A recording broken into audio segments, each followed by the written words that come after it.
मैं कल आप लोगों ने चैत्र पढ़ा, विहार पढ़ा, स्तूप पढ़ा, ये सारी चीज़ें पढ़ी। आज हम लोग मंदिर पढ़ने वाले हैं, मंदिर स्थापत्य। और मंदिर स्थापत्य मैंने आप लोगों को बताया था कि मंदिर का निर्माण ना तो सिंधु घाटी सभ्यता में था और ना ही वैदिक काल में था। ये कहाँ से शुरू हुआ है बताइए कल के बच्चे, कब से शुरू हुआ मंदिर? ऐसे लगता है मैं कहानी सुनाती हूँ और आप लोग बस मजे से सुन के यहाँ पे चले जाते हो। नहीं बच्चा, राष्ट्रकूटों ने तो एलोरा और एलिफेंटा की गुफाएं बनवाई थी। मंदिर निर्माण कला किस काल से शुरू हुआ था? मौर्य काल से। याद है? मौर्य काल से। बहुत सिंपल सा मंदिर, शुरुआत में एक चबूतरे नुमा संरचना बना के उस पर थोड़ी बहुत चीजें रख के, चार दीवारी लकड़ियों का बना के, सपाट छत बना करके मंदिर बना दिया जाता था खुले में कहीं भी। कोई इसमें साज सजावट जैसी चीजें नहीं होती थी, कोई नक्काशी नहीं होता था, मंदिर के ऊपर कोई खूबसूरत संरचना नहीं होती थी। सपाट छत की वजह से बारिश होने से उस पर पानी भी भर जाता था, पानी निकासी की कोई व्यवस्था नहीं थी, यानी कि मंदिर के नाम पे कुछ कोई खूबसूरत अच्छी व्यवस्था नहीं थी। लेकिन गुप्त काल आते आते मंदिरों का स्वर्ण काल आया। गुप्त काल में सबसे ज्यादा भव्य और खूबसूरत मंदिरों का निर्माण हुआ। उसके बाद फिर मंदिर निर्माण में पतन शुरू हो गया, क्योंकि गुप्तों के बाद फिर धीरे धीरे जो उत्तर भारत के राजवंश है वो कमजोर होते चले गए और बाद में फिर अरबों का आक्रमण और तुर्की शासकों का आक्रमण, जिन्होंने मंदिर को तोड़ना शुरू कर दिया, लूटना शुरू कर दिया, तो मंदिर जो है वो धीरे धीरे नष्ट होने लगे। यानी कि मंदिर स्थापत्य कला का स्वर्णकाल गुप्तों के काल को कहा जाता है।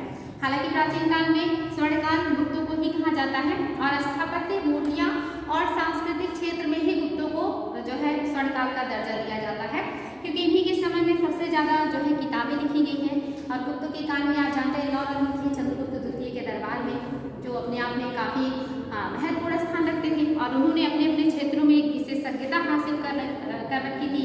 जैसे आप जानते हैं कालिदास थे जो राइटिंग के क्षेत्र में, सुश्रुत थे, छपड़क थे जो चिकित्सा के क्षेत्र में, और इसके अलावा आप देखेंगे कि जो एक और भी है जो आर्यभट्ट हैं, इन्हें खगोल के, गणित के क्षेत्र में इन्होंने जो बातें उस समय करी थी, यानी कि सबसे पहले सोने का आविष्कार, पानी का आविष्कार, पृथ्वी जो है घूर्णन करती है, परिक्रमा करती है, ये सारी जो घोषणाएं हैं ये भारतीय विद्वानों ने ही कर दिया था, यूरोपीय कंट्रीज के विद्वानों से कहीं बहुत पहले। लेकिन तब वही था कि हमारे पास कोई प्रमाण नहीं था कि हम उसे सिद्ध करें, लेकिन ये सारी चीजें हमने बहुत पहले ही बता दी थी, जो बिल्कुल सही था। ग्रहण क्यों लगता है, ये सारी चीजें जो है हमारे यहाँ के विद्वानों ने, आर्यभट्ट जैसे लोगों ने बता दिया था। तो हम बात कर रहे थे मंदिर स्थापत्य कला का। मंदिरों का सबसे ज्यादा जो विकास है ये गुप्त साम्राज्य में हुआ था, और यहाँ जब मंदिरों का विकास हुआ तो जो कि भारत बहुत बड़ा है, तो पूरे भारत में मंदिर निर्माण की 3 शैलियों का विकास हुआ। एक था नागर शैली, जो मैंने कल बताया था कि हिमालय से लेकर के विंध्याचल की पहाड़ियों के बीच का जो इलाका है यहाँ पे नागर शैली का विकास हुआ था।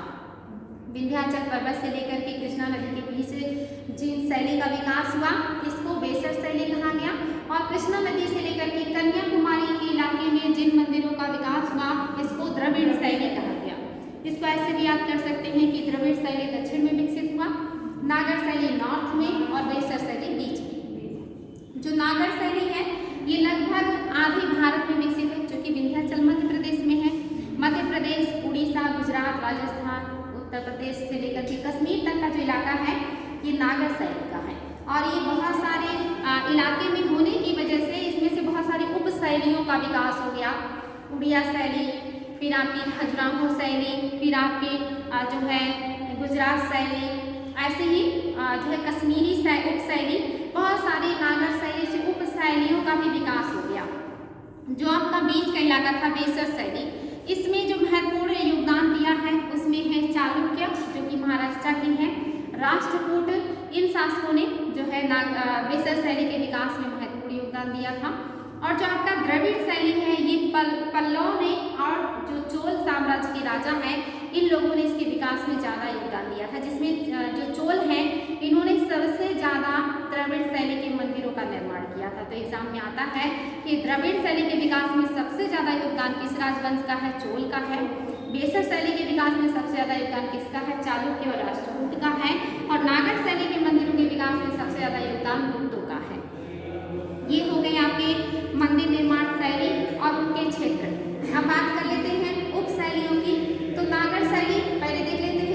कैसा होता है, नागर शैली का। आपके यहाँ जो भी मंदिरें हैं वो नागर शैली में है। आपको पता है मंदिर एक ऊंचे चबूतरे पे होता है, ऊंचाई में कई सीढ़ियाँ चढ़ने के बाद तब आप मेन बरामदे में पहुँचते हैं जहाँ पे मूर्तियाँ वगैरह रखी होती हैं। तो जब हम सीढ़ियाँ चढ़ते हैं, बरामदे में पहुँचते हैं तो तुरंत हमें मूर्ति नहीं मिलती, हमें कुछ दूर जाना पड़ता है, बीच में घंटी वगैरह लगी रहती है। तो वो जो इलाका जो खुला वाला बरामदा होता है उसे मंडप कहते हैं, जहाँ पे लोग इकट्ठा होकर के आरती करते हैं, भजन कीर्तन करते हैं, या कभी पंडित जी बैठ के कथा सुनाते हैं तो लोग सामूहिक रूप से सुनते हैं। उसके बाद वो मेन पार्ट आता है जहाँ पे मूर्तियाँ रखी होती हैं, वो थोड़ा सा सकरा भाग होता है जिसको गर्भगृह कहते हैं। एग्जाम में क्वेश्चन आता है कि मंदिर का सबसे पवित्र भाग कौन सा होता है, गर्भगृह होता है जहाँ पे मूर्ति रखी होती है। और गर्भगृह को ज़्यादा सुंदर और भव्य दिखाने के लिए उसके ऊपर आप देखते हैं गुंबद के आकार की या ऊपर नुकीला एक संरचना बना होता है जिसको छत, वो जो छत होता है उसके ऊपर ऐसे ढलवा संरचना बनी होती है जिसको शिखर कहते हैं या विमान कहते हैं। तो ये खूबसूरत संरचनाएं जो है मंदिर की होती हैं। एग्जाम में भी आया है कि जो मंडप होता है यानी कि जो बरामदा होता है गर्भगृह के पहले जो इलाका होता है वो किस लिए उपयोग में लाया जाता है। तो एक तो अगर जैसे भगवान की शादी वगैरह जैसे कोई आयोजन होते हैं तो उसके लिए, और दूसरा सभा के लिए, लोगों के इकट्ठा होने के लिए वो जगह बनाया जाता है। ये क्वेश्चन बन चुका है। तो ये आपकी नागर शैली के मंदिर की विशेषता है। ये 4 कोण के होंगे या आयताकार होंगे। ज़्यादातर मंदिर आपको वर्गाकार ही देखने को मिलेंगे। और इसमें जो महत्वपूर्ण मंदिर है ये आपके उड़ीसा का जगन्नाथ मंदिर है, पुरी के जो मंदिर हैं ये भी है, पुरी का रथ यात्रा निकलता है ना, अक्सर आप लोग सुनते होंगे। ये मंदिर नागर शैली के हैं। और इसके अलावा कोणार्क का मंदिर जो सूर्य मंदिर है आपने सुना होगा, वो रथ पर बना हुआ मतलब रथनुमा संरचना का है, उसमें पहिए लगे हुए हैं और ये ब्लैक पैगोडा के नाम से भी जाना जाता है। ये एग्जाम में क्वेश्चन आ चुका है कि ब्लैक पैगोडा किसे कहते हैं, कोणार्क मंदिर को कहते हैं। और ये किस देवता को समर्पित है, सूर्य देवता को समर्पित है। इसको ब्लैक पैगोडा क्यों कहते हैं, क्योंकि ये काले पत्थर का बना हुआ है इसीलिए इसको ब्लैक पैगोडा कहा जाता है। और ये जो गर्भगृह है जहाँ पे सूर्य की मूर्ति लगी हुई है वो इतना खूबसूरती से बनाया गया है कि जो गर्भगृह है वहाँ पे सूर्य की रोशनी सुबह सूर्य निकलने से सूर्य ढलने तक पड़ता है। इतनी खूबसूरती से उसका जो है डिजाइनिंग किया गया है। हाँ बेटी, हाँ पहले से लेकर आखिरी तक किरण वहाँ तक जाती है, इतना अच्छे बनाया गया है वो। तो ये जो तीनों मंदिर हैं ये सब आपके नागर शैली के उदाहरण हैं। इसके अलावा मध्य प्रदेश का जो खजुराहो है, नाम आपने सुना होगा खजुराहो के मंदिरों का, इसको कौन से शासकों ने बनवाया है, ये भी एग्जाम में क्वेश्चन आता है। चंदेल शासकों ने खजुराहो के मंदिरों का निर्माण किया है। ये चंदेलों की राजधानी भी थी और यहाँ पर इन्होंने लक्ष्मण मंदिर और इस तरह के जो है कई अच्छे अच्छे मंदिर भी बनवाए हैं। ये भी आपके नागर शैली का ही एक उपशैली है। इसके अलावा गुजरात का मंदिर है जिसको मोढेरा का सूर्य मंदिर कहते हैं। ये भी सूर्य मंदिर है। एग्जाम में क्वेश्चन आया है कि मोढेरा का मंदिर किस राज्य में है, गुजरात में है। किस देवता को समर्पित है, सूर्य देवता को समर्पित है। किसने बनवाया है, गुजरात के चालुक्यों ने बनवाया है। इसके अलावा गुजरात के चालुक्य वंश के एक जो है शासक है, उनके एक मंत्री थी जिनका नाम था विमल शाह।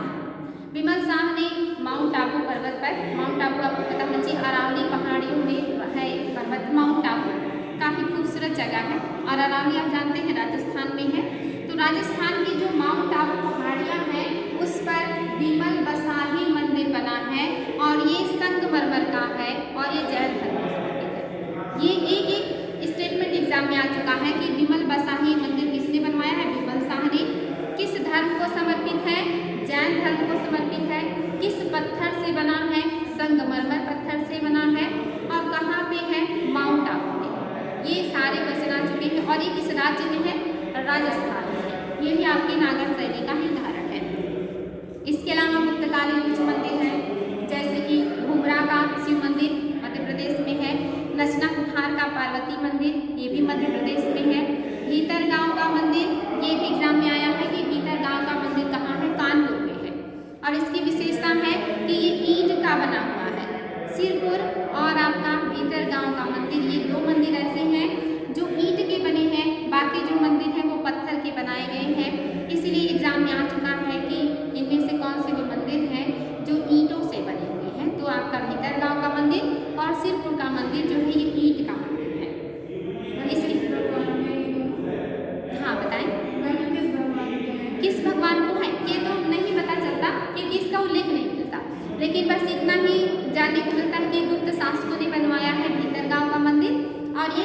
कानपुर में है और ये ईंट से निर्मित 2 मंदिर ही ऐसे हैं जो ईंट से निर्मित है। इसके अलावा देवगढ़ का दशावतार मंदिर है और ये भी बहुत ज़्यादा एग्जाम में आता है। देवगढ़ का दशावतार मंदिर जो यूपी के ललितपुर जिले में है, झांसी के पास। देवगढ़ का जो दशावतार मंदिर है ये पंचायतन शैली में बना है। कल मैंने आप लोगों को बताया था पंचायतन शैली। हाँ, क्या है पंचायतन शैली? ये IAS में क्वेश्चन आया था।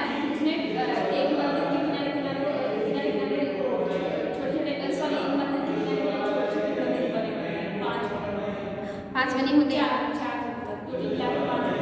हाँ, यानी कि बीच में मुख्य देवालय होगा जिसकी देवता को समर्पित होगा, वो बड़ा सा भव्य मंदिर होगा और उसके चारों छोर पर या चारों कोनों पर सब देवता के छोटे छोटे मंदिर बने होते हैं जो टोटल 5 हो जाते हैं। इसी को कहा जाता है पंचायतन।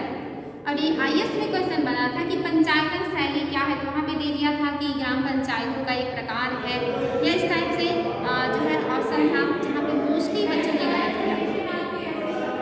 हाँ बेटी, हाँ मोस्टली आपको, क्योंकि ये नागर शैली की विशेषता है और भदेश्वरनाथ जो मंदिर है वो आपकी नागर शैली में है। अगर आपकी भदेश्वरनाथ मंदिर में ऐसा संरचना है, यानी कि जरूरी नहीं कि हर नागर शैली के मंदिर पंचायतन में ही हो, सारे नहीं होंगे। हाँ, तब वो पंचायतन शैली में होगा, तब वो पंचायतन शैली में होगा। अगर बीच में भव्य मंदिर, बड़ा मंदिर है और उसके चारों कोनों पे सब देवालयों का मंदिर है तो वो पंचायतन शैली है। ठीक है, और ऐसी शैली मंदिर बन रही है तो वो भी तो नागर शैली में बन रही है। हाँ, वो नागर शैली। मैंने कहा कि साउथ के जितने मंदिर हैं, मतलब इधर के जितने मंदिर हैं वो सब नागर शैली में है, लेकिन सारे नागर शैली के मंदिर पंचायतन में नहीं है। यानी कि कहीं कहीं सिंगल मंदिर भी होता है, उसके आसपास कोई मंदिर नहीं होता, तो वो नागर में है लेकिन पंचायतन नहीं है। और कहीं कहीं पे भव्य मंदिर के चारों कोनों पे मंदिर होता है तो वो भी नागर में ही है, लेकिन वो साथ में पंचायतन शैली भी अपने साथ लिए हुए हैं। ठीक है, यानी कि नागर शैली की विशेषता है कि उसमें पंचायतन होगा, लेकिन हर जगह पंचायतन शैली होगा ये जरूरी नहीं है। ये वहाँ के बनाने वाले लोगों की अपनी मर्जी के ऊपर है। जैसे कानपुर का जो भीतरगांव मंदिर है पंचायतन शैली में नहीं है, लेकिन देवगढ़ का दशावतार जो मंदिर है पंचायतन शैली में है। ऐसे बहुत सारे, जैसे आपका हनुमानगढ़ी है पंचायतन शैली में नहीं है, लेकिन कहीं पे और मंदिर होंगे पंचायतन शैली में होंगे। तो अगर भव्य मंदिर के चारों कोनों पर भी सब देवालय हैं तो वो पंचायतन शैली होगा और ये शैली नागर शैली की भी विशेषता है। ठीक है, तो ये आपके मंदिरों की शैलियाँ हैं जिसमें से नागर शैली सबसे ज़्यादा एग्जाम में आता है और इसका इलाका काफ़ी बड़ा है।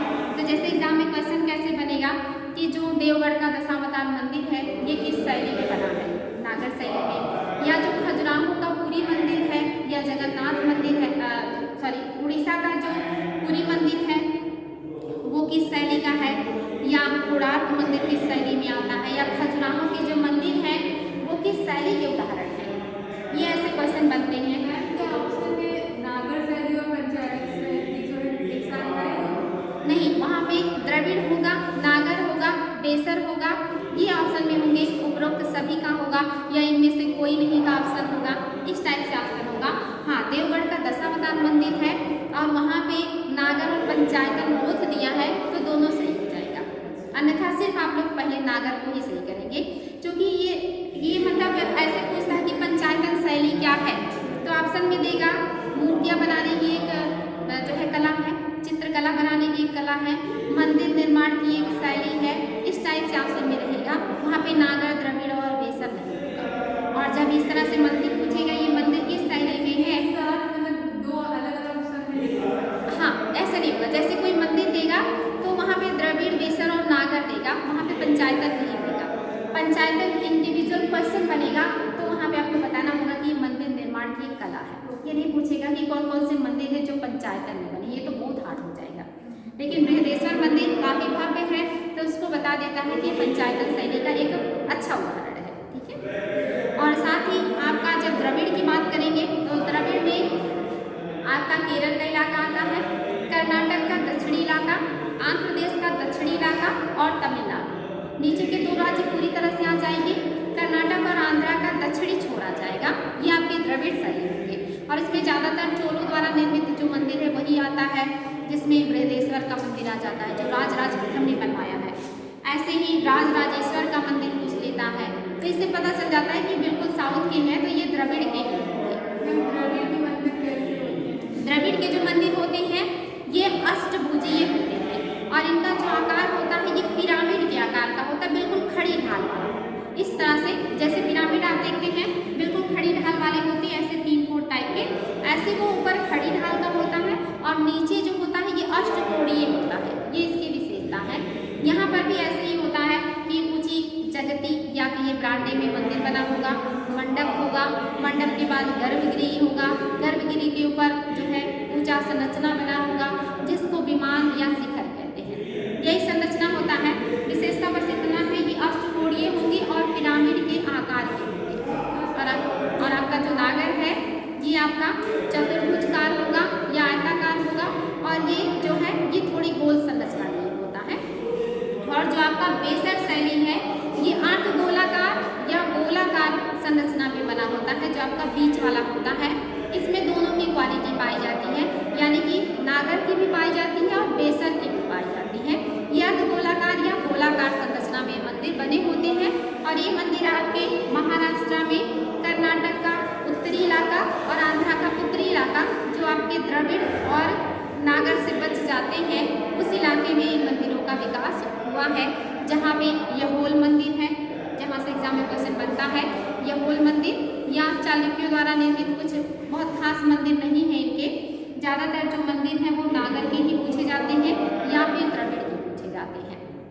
यहाँ से साधारण से सवाल आते हैं, लेकिन अगर नहीं पता होता है तो वही नहीं बच्चे सही कर पाते।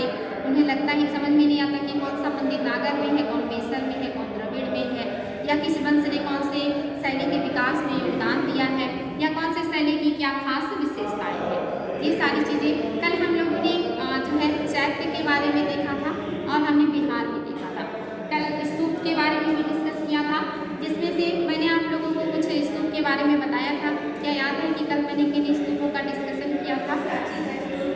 और भरहुत और सांची, भरहुत और अभी आपके 5-6 बच्चे,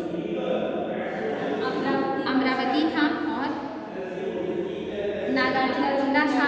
इसके अलावा बैराट स्तूप था, सारनाथ के 3 स्तूप थे।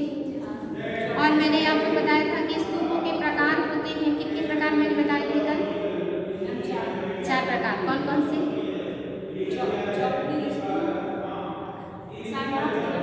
नहीं बेटी, मैंने पूछा कि स्तूप कितने प्रकार, टाइप। हाँ,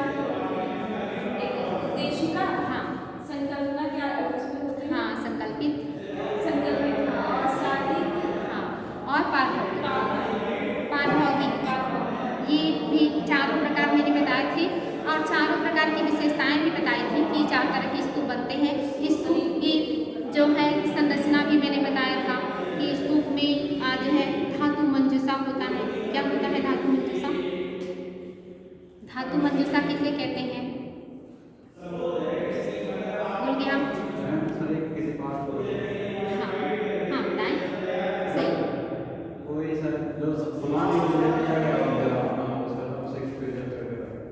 मतलब स्तूप के अंदर धातु का बना हुआ एक बॉक्स या बक्सा जिसमें महात्मा बुद्ध के शरीर के अवशेष या उनके द्वारा उपयोग में लाई गई वस्तु या कोई कीमती सामान रख करके रख दिया जाता है, उसे धातु मंजूषा कहते हैं। और स्तूप का सबसे पवित्र भाग क्या होता है?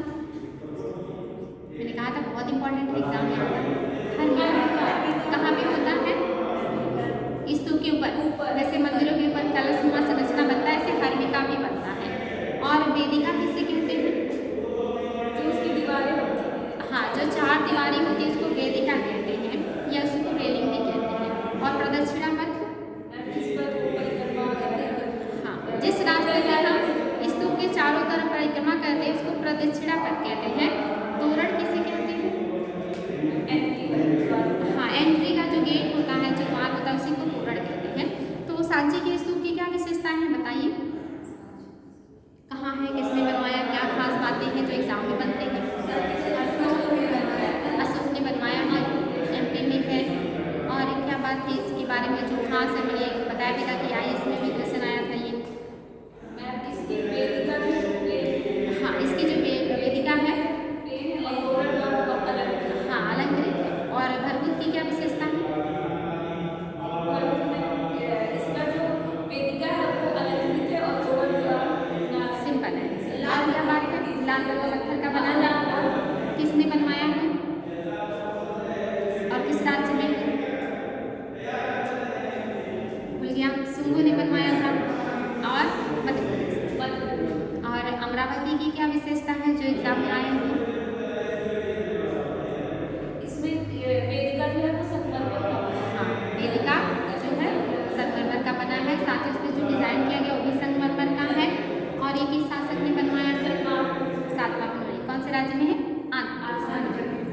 और इसका पुराना नाम क्या था?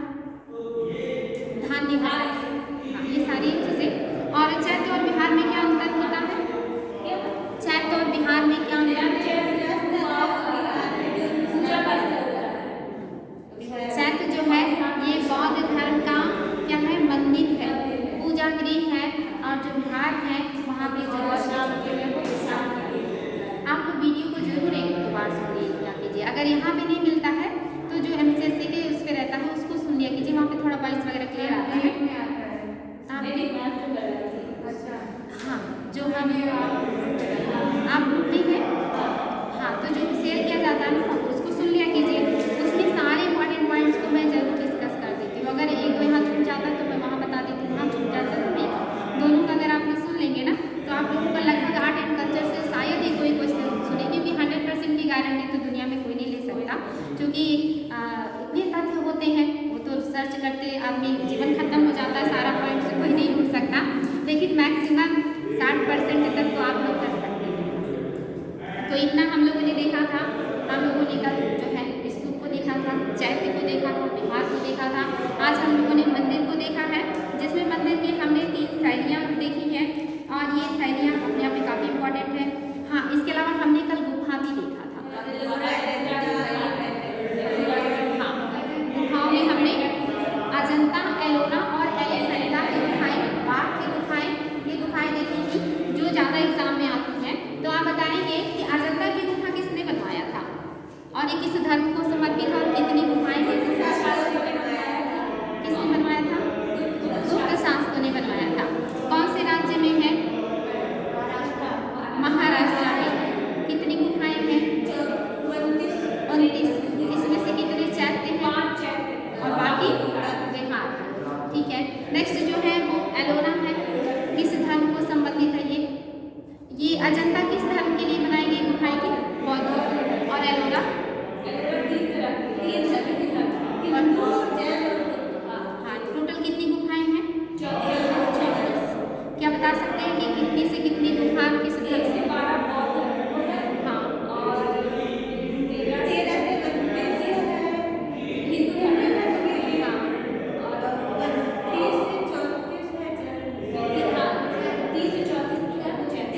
ठीक है, ओके। और किसने बनवाया था इसको? राष्ट्रकूटों ने बनवाया था। और एलिफेंटा की क्या विशेषता है?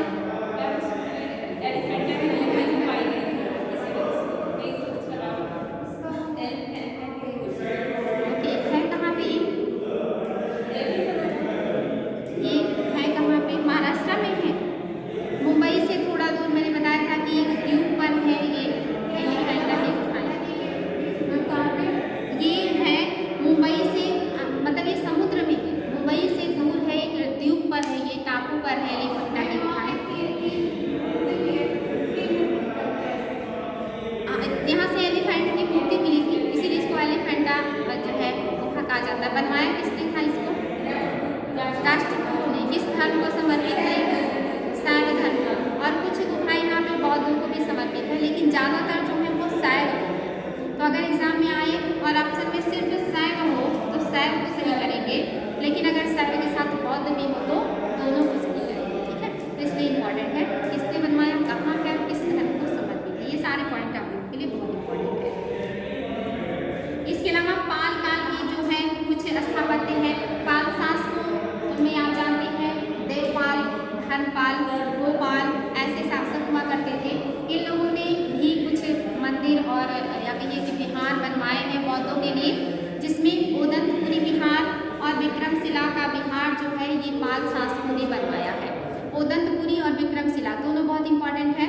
साथ ही विक्रमशिला विश्वविद्यालय भी पाल शासकों ने बनवाया था और एग्जाम में आता है कि किस वंश के शासकों ने बनवाया है? पाल शासकों ने। और पाल शासकों में धर्मपाल बनवाया। ये भी क्वेश्चन आ चुका है। हाँ, कि किस शासक ने बनवाया है? तो धर्मपाल। और इसको तोड़ा किसने था? हाँ, बख्तियार खिलजी। हाँ, जिसने नालंदा विश्वविद्यालय को तोड़ा था उन्हीं ने ही विक्रमशिला विश्वविद्यालय को भी नष्ट कर दिया था। इसके अलावा मैंने आपको बताया था कि एलोरा में एक कैलाश मंदिर भी है। एलोरा की गुफा में कैलाश मंदिर है। क्वेश्चन है कि वो किस वंश का शासक है?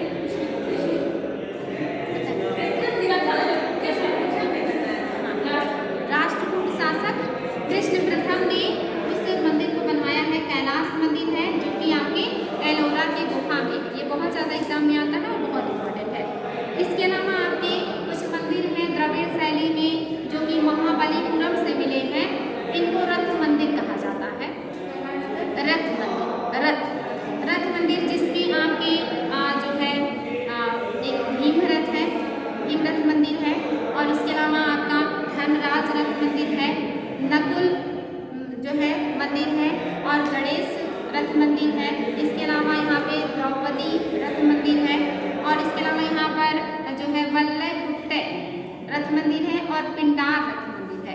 8 रथ मंदिर है यहाँ पे, जिसमें द्रौपदी रथ मंदिर सबसे छोटा है। ये एग्जाम में आया है कि महाबलीपुरम के रथ मंदिरों में सबसे छोटा रथ मंदिर कौन सा है? द्रौपदी रथ मंदिर है। और इस रथ मंदिरों में सबसे बड़ा कौन सा रथ मंदिर है? धर्मराज रथ मंदिर है। ये भी एग्जाम में आया है। इन मंदिरों को सप्त पैगोडा कहा जाता है। ऐसे तो ये 8 मंदिर हैं, लेकिन इसमें से द्रौपदी रथ को हटा दिया जाता है तो इसको सप्त पैगोडा कहा जाता है। ये भी क्वेश्चन आया है कि सप्त पैगोडा में इन रथ मंदिरों में से कौन शामिल नहीं है? तो ये इसमें द्रौपदी रथ शामिल नहीं है। ये मोस्ट इंपॉर्टेंट है। ये नेट में भी आ चुकी है और अन्य एग्जाम में भी आ चुकी है। सबसे छोटा द्रौपदी, सबसे बड़ा धर्मराज। 7 पैगोडा में द्रौपदी रथ शामिल नहीं है। और ये जो मंदिर है ये महाबलीपुरम में है। ठीक है। और ये सारे जो है आपके द्रविड़ शैली के उदाहरण हैं।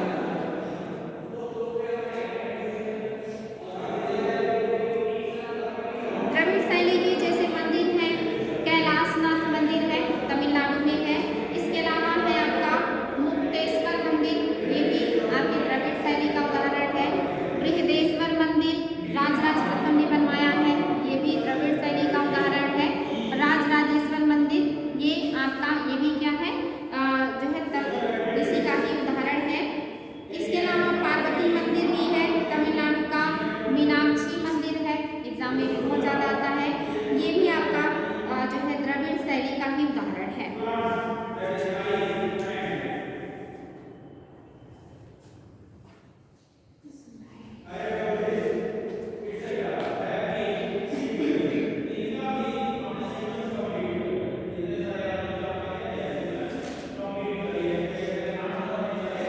तंजावुर का जो बृहदेश्वर मंदिर है इसको आप लोग जरूर याद रखिएगा, बहुत ही ज़्यादा इंपॉर्टेंट है। तंजावुर का बृहदेश्वर मंदिर एग्जाम में बार बार पूछा जाता है। तंजावुर का बृहदेश्वर मंदिर जो राजराज प्रथम ने बनवाया है, ये बहुत ज़्यादा पूछा जाता है।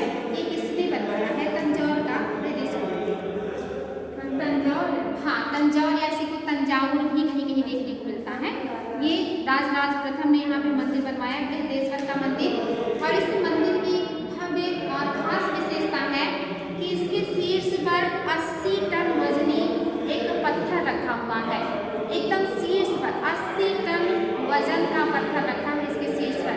और आपको जानकर आश्चर्य होगा कि उस जमाने में जब ये मंदिर बना था चोल साम्राज्य में, तो 80 टन का इतना भारी भरकम जो पत्थर है उसको उतने ऊपर मंदिर में कैसे लोग ले गए? उसको उस मंदिर के शीर्ष पर रखने के लिए लोगों ने 4 किलोमीटर लंबा पुल बनाया था मंदिर के ऊपर ले जाने के लिए। जैसे ये जो बृहदेश्वर मंदिर है, राजराज प्रथम है ना? हाँ बेटी, राजराज प्रथम, हाँ राजराज प्रथम राजा ने बनाया। तो यहाँ जो मंदिर के शीर्ष पर रखा हुआ है 80 टन का जो है ये पत्थर, और इस पत्थर को इस मंदिर की ऊंचाई पर ले जाने के लिए 4 किलोमीटर ऐसे लंबा पुल बनाया गया था। और फिर उस पुल के ऊपर से घोड़े और हाथियों की सहायता से इस पत्थर को धक्का ले करके ले गए और फिर इस मंदिर के शीर्ष पर ले जाकर के उसको स्थापित किया था। बेटी पागलपन है लोगों का अपना। और क्या कहेंगे इसको कि 80 टन का पत्थर ले जाके मंदिर पर स्थापित करेंगे, उसके लिए 4 किलोमीटर लंबा पुल बनाएंगे, उसमें हाथी घोड़े इतने लोग लगे होंगे और उसको कितने दिन में वो धक्का दे के पहुँचाए होंगे मंदिर। वही वो पता नहीं मंदिर में क्या लगा के बनाए कि 80 टन का आज तक चोल काल से लेके वो खड़ा हुआ है। तो ये जब एनसीईआरटी की बुक में पढ़ रहे थे तो मुझे लग रहा था इंडिया वाले बिल्कुल अद्भुत है, वो कुछ भी कर सकते हैं। इस पत्थर को चढ़ाने के लिए कितना खर्चा और मेहनत किए होंगे, इतने में तो कई मंदिर बन जाते। वही चीज़ ये, और ये पुल भी सालों सदियों तक पड़ा हुआ था, धीरे धीरे ये टूटा, इतना मजबूत इसको बनाएगा। इसलिए तो ये एग्जाम में आ चुका है कि दक्षिण के कौन से मंदिर के शीर्ष पर 80 टन का पत्थर रखा है। ये एग्जाम में क्वेश्चन आ गया है बृहदेश्वर मंदिर में। और इसको मतलब अद्भुत था ये जब पढ़ा रहे थे। हाँ ये तंजावुर में है और बृहदेश्वर मंदिर है जिसको राजराज बृहदेश्वर मंदिर नाम का मतलब मंदिर का नाम है बृहदेश्वर मंदिर और तंजावुर शहर में है, बनवाया है राजराज प्रथम ने, जो कि एक चोल शासक है। ये हिस्ट्री में भी मैंने पढ़ाया है। और ये मतलब मंदिर का ये विशेष बात है कि जो पत्थर को ले जा करके वहाँ पे रखा गया है। और भी वहाँ के कुछ ऐसे मंदिर हैं कि वहाँ उस मंदिर के आसपास कई कई किलोमीटर तक पत्थरों का कहीं नामो निशान नहीं है, लेकिन उस मंदिर को पत्थरों से ही बनाया गया है। यानी कि पता नहीं कहाँ से और कैसे वहाँ पत्थर लाए गए हैं, और वो भी इतने बड़े बड़े पत्थर लाए गए हैं कि जिसकी मतलब कल्पना भी नहीं की जा सकती। वो लोग कैसे इतना बड़ा बड़ा पत्थर ला के वहाँ पे पत्थर का मंदिर बना दिए हैं। और कुछ मंदिर तो ऐसे हैं दक्षिण के जो कि एक पहाड़ को काट के बनाए गए हैं। और सोचिए कैसे बनाते थे, एक बहुत बड़े पहाड़ को ऊपर से काटना शुरू करते थे। पहले गुंबद बनाते थे, फिर एक तल्ला बनाते थे, फिर उसमें बरांडे भी बनते थे, कमरे भी बनते थे, उसमें खंभे भी बनते थे, और उन खंभों में मूर्तियाँ बनती थी। और उन मूर्तियों में आँख कान नाक इतना खूबसूरती से बनाते थे कि अगर टार्च कान में जलाओ तो आँख और मुख से रोशनी बाहर आती है। इतना खूबसूरती से उसको तराशा गया है। सोचिए एक बड़े चट्टान को काट करके मंदिर की इतनी खूबसूरत संरचना, कि आपको लगेगा कि कैसे बनाए। एक एक मूर्ति को इतनी खूबसूरती से उसमें आँख कान नाक को भी देख सकते हैं और फूल को भी देख सकते हैं, इतनी खूबसूरत। आजकल के ज़माने में सरकार को उस पर अरबों खरबों खर्चा कर देना पड़ेगा, तभी उतनी सुंदर सी मूर्ति नहीं, मतलब इतना सुंदर नहीं बन पाएगा। दक्षिण की मूर्तियों मतलब जो मंदिर हैं वो अपने आप में अद्भुत है। इसीलिए तो जो विदेशी आते थे वो कभी कभी कहते थे कि यहाँ की कुछ चीज़ें लगता है इंसानों ने, राक्षसों ने बनाया है। ऐसा स्टेटमेंट उन्होंने अपनी यात्रा वृत्तांत में लिखा है कि इंसानों ने नहीं बनाया, तो देवताओं ने बनाया, तो राक्षसों ने बनाया होगा, क्योंकि इतनी खूबसूरत कलाकारी इंसानों की बस की तो नहीं है। ऐसा जो है विदेशी यात्रियों ने वर्णन किया है। तो भारतीयों का आर्किटेक्चर, भारतीयों का साइंस, भारतीयों का चिकित्सा, भारतीयों का ज्ञान विज्ञान, दुनिया में लोग उसका लोहा मानते थे। ऐसा लोहा हम बना देते थे कि उसमें जंग नहीं लगता था सदियों तक। और आपको पता है कि जो अभी भी उसका उदाहरण है मेहरौली का स्तंभ अभिलेख, वो कब का है, आज तक उसमें जंग नहीं लगा। जो टीपू सुल्तान का तलवार है वो भी अंग्रेज उठा ले गए क्योंकि उसमें जंग नहीं लगता। ऐसा लोहा भारतीय बना देते थे कि मतलब भारतीय क्या था पता नहीं, सारा ज्ञान विज्ञान हमारा कहाँ चला गया कि जब हमारे पास कुछ नहीं था तब हम ऐसी चीज़ें बना देते थे कि लोग आज तक उसमें रिसर्च कर रहे हैं कि क्या मिलाया इसमें और क्या बना के तैयार कर दिया। ऐसे ही हमारी जो गुफाएं हैं अजंता एलोरा की, इनमें जो है मतलब वो भी क्या पागलपन था, उन गुफाओं में इतना अंधेरा है कि आप उसमें जा नहीं सकते बिना टार्च बिना मसाल के। वहाँ पे लोगों ने मसाल जला जला के चित्र बनाया है, और उन चित्रों में इतनी खूबसूरती से फूल पत्तियों और खनिजों से कलर भरा है कि 1500 साल बाद भी वो चमकते हैं। और यहाँ इतना मतलब महंगे महंगे पेंटिंग करे जाते, दीवारों पे एक साल में उजड़ के नीचे चले जाते हैं। सोचिए वो लोग की टेक्निक 1500 साल आज भी जाओ तो चमकते हैं। अब कोई बना के दिखाए, मतलब क्या था और किसने बनाया ये भी पता नहीं है। ये भी अद्भुत चीज़ है कि मतलब किसको इतना अच्छा पागलपन आया कि अंधेरे गुफा में जाके दिया जला के और उसने पेंटिंग बना दी, और वो इतिहास बन गया कि उसको उस पर भी रिसर्च करो कि किसने बनाया और कैसे बनाया, जो आज तक वो चमकता है। तो ऐसे बहुत सारी हमारे यहाँ अद्भुत चीज़ें हैं जिसका पता लगाने में भी हमारा उम्र खत्म हो जाए। ऐसे ही गुजरात का एक मंदिर है, वहाँ पे मीनार बनाई गई है, और एक मीनार को हिलाओ तो दूसरा भी हिलता है। और सर्च किया गया तो ना तो वो उसके जड़ कहीं मिलते हैं, ना तो उसका मतलब ऊपर का सिर कहीं मिलता है, कहीं नहीं मिलते। लेकिन अगर एक खंभे को हिलाओ तो उसका दूसरा खंभा भी हिलता है।